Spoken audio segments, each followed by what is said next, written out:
Kumai, mi nome é Zoraida Molina Arndel.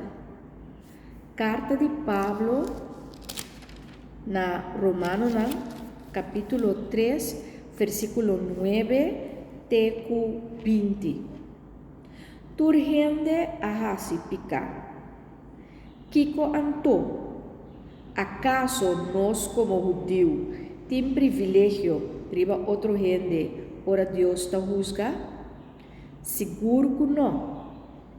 Para sobralhar minha amostra acaba que tur gente, tanto judío como não judío, ta dencara de picar.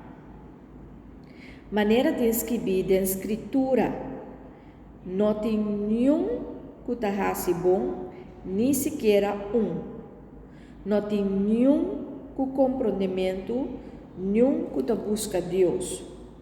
Pero tur aqué mal caminda, perverso tur pareu, ninguém não ta hace bom, nem sequer Nan garganta da maneira graf abrir, nan língua não ta usa para mentira. Tras de na lep tem veneno de víbora, nan boca ta llena com maldição e amargura. Nanta ansioso para drama, sangue inocente. Unda kunambira nanta sembra ruína e destruição, e não conhece caminho de paz. Não tem respeito para Deus.